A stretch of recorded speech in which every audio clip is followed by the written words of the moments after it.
What's up, guys? Welcome back to the channel. Sorry I haven't made a video in a few days. Hopefully everybody's doing wonderful. I'm somewhere in Mississippi. That's all I can tell you. I don't even know where I'm at. But anyways, I'm over here at a make a spot that I had to do yesterday. Love's Truck Stops right over there. Fluker? No, I'll put the name down here if I remember, but the name of the town. But yeah, I had to make a spot because there was no spots over there. And being a Sunday, it's kind of weird because normally Sundays is when you can find a lot of spots. But I had to make a spot here at this place right here. And just kind of hug the curb over here. And I didn't make these tracks, guys. I did not make them. They were already here. But I just parked right here. And last night it was pretty chilly, so I actually pulled out the old generator and the little heater coming in clutch. These high fuel prices, all of this stuff is coming in clutch. Gas station was right over there. Came over here and plugged it up. Tied it down right here, of course, just in case. You know, we're in the country. I don't think anybody want to steal anything, but never know. Might wake middle of the night, everything starts getting cold, and you come outside to try to see what's going on with this, and it might not be here anymore. So we just put that on there. And I know that doesn't take much to cut that off, but you know, something to deter people from coming to mess with it. And I've just been running it through here. I know this is not ideal either. Got to figure out another solution for that. But yeah, just run it through the bunk, and then the space, the heater is inside there. So it has been amazing. It's been doing its thing. When it's really, really cold, it does about 8 hours. And when it's decent, it'll do the whole 10 hours. So the little heater I have in there goes on and off. So it's automatic, so it saves more whenever, I guess, it's a little cooler, a little warmer. And when it's colder outside, well, of course, it runs more because it's got to keep the cap warm. And what I do is I just close my curtains in the truck, and that keeps the heat better in there. Close all my curtains on the side, on my side sleeper right here, and good. It keeps me nice and warm all night. So this thing is coming in clutch, guys. $350 for this thing, all in with the heater. Probably around $430, something like that, with chain and all that stuff. And of course, I've already done a video on this thing, so you know, we're not gonna do another one. But like I said, just that 1 gallon runs this thing. Oop, almost fell down. It runs this thing pretty good. And if I have to get up, well, I just go over to the gas station and get some gas. Or, of course, I have my little gas can right here that I tie up with that chain so it won't be loose. And it kind of just fits into this little spot right here, kind of like a little cradle. Pretty cool. Okay, so what I wanted to talk to you guys about is going to be, like I say, guys, it's 100% in my opinion only, and take it for what it is. Now, what I want to talk about is the shutdown that's supposed to be April 1st. It's supposed to be a 1-week shutdown. A lot of owner-operators are shutting down for that 1 week. And the reason they're doing that is because, of course, fuel prices and the what they're paying for freight it's not adding up. They're paying ridiculous. These brokers are paying dumb money. Loud car. These brokers are paying just dumb money for loads that should be paying way more, because they know that they can take advantage of the situation. That's because that's what they do. You know, that's part of their thing, is to make as much revenue and screw the truck driver, even though the truck driver is what makes them the money. So they're gonna do this shutdown on the 1st, and my opinion on this whole thing is that it's not gonna do anything. It's not gonna do a dang thing. And these the freedom fighters, really, I liked what they were trying to do, but at the end of the day, it's not going to do anything either. And I'll tell you why. I'll tell you why what my opinion is on why. The reason that it's never going to happen is, if you've noticed, the only ones that are doing anything about it are owner-operators. What is the percentage of owner-operators? Which I don't know. If you guys know, comment down below. What is the percentage of owner-operators opposed to big companies, big corporations, your Swifts and your Schneiders and your Walmarts and, you know, the big companies? Even here, even Hennef. So what's the percentage, right? And it's huge. It's a huge difference. We're like a drop. We're like a drop in a bucket, or better yet, we're like a grain of sand in the ocean. So in order for any of this to change, it's got to be backed by somebody big, somebody with a lot of money. And that's the problem. That's the issue here, that the people with a lot of money are not hurting. They're okay. They're fine. They're going to be fine.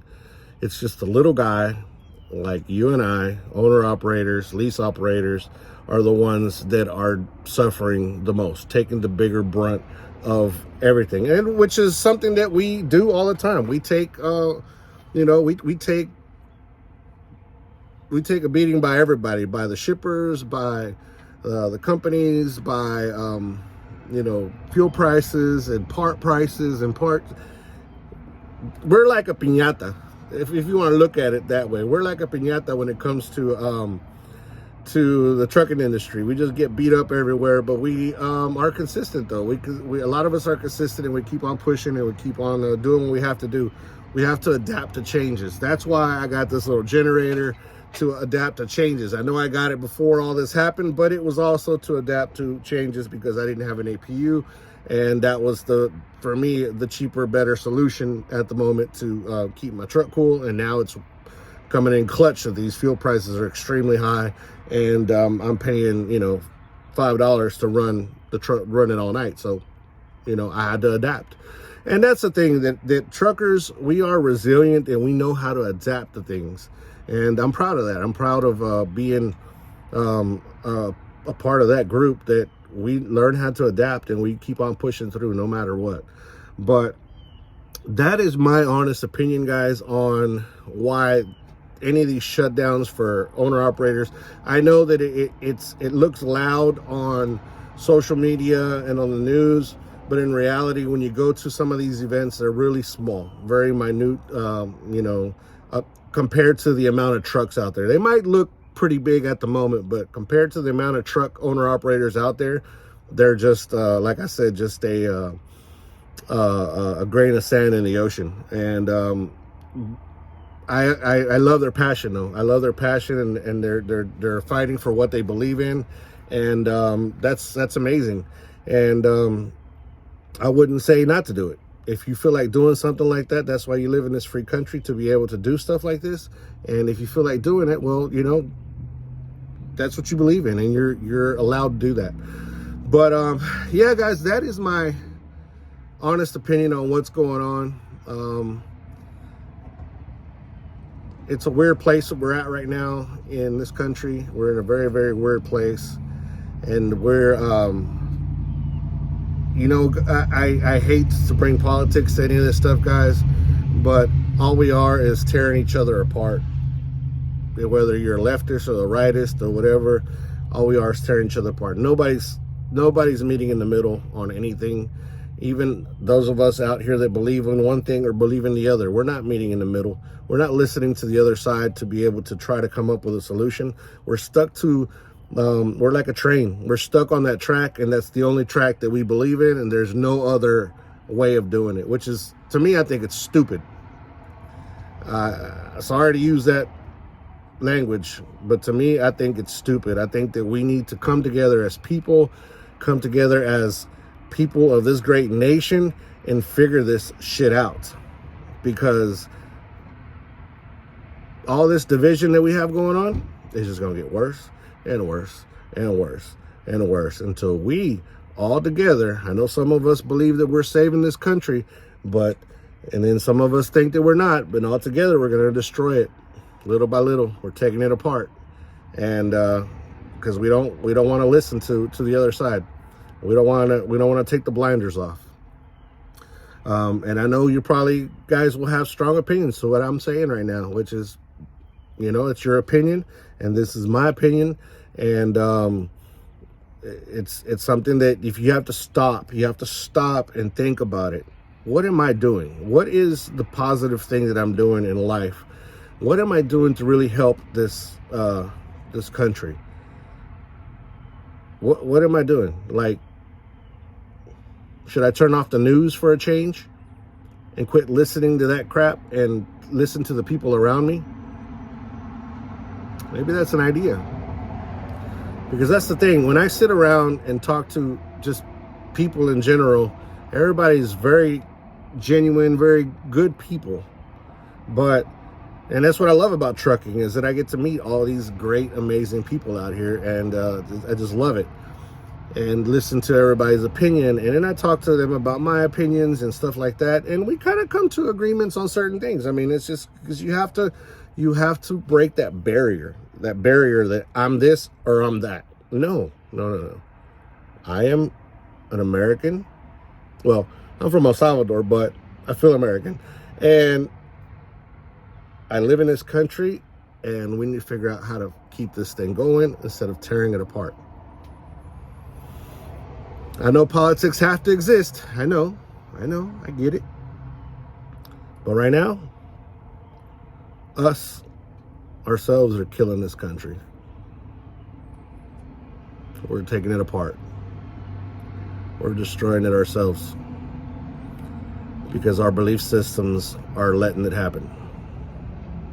Because we're stuck in the old ways where we don't believe in change, and we don't want to open our eyes to change in many things in life.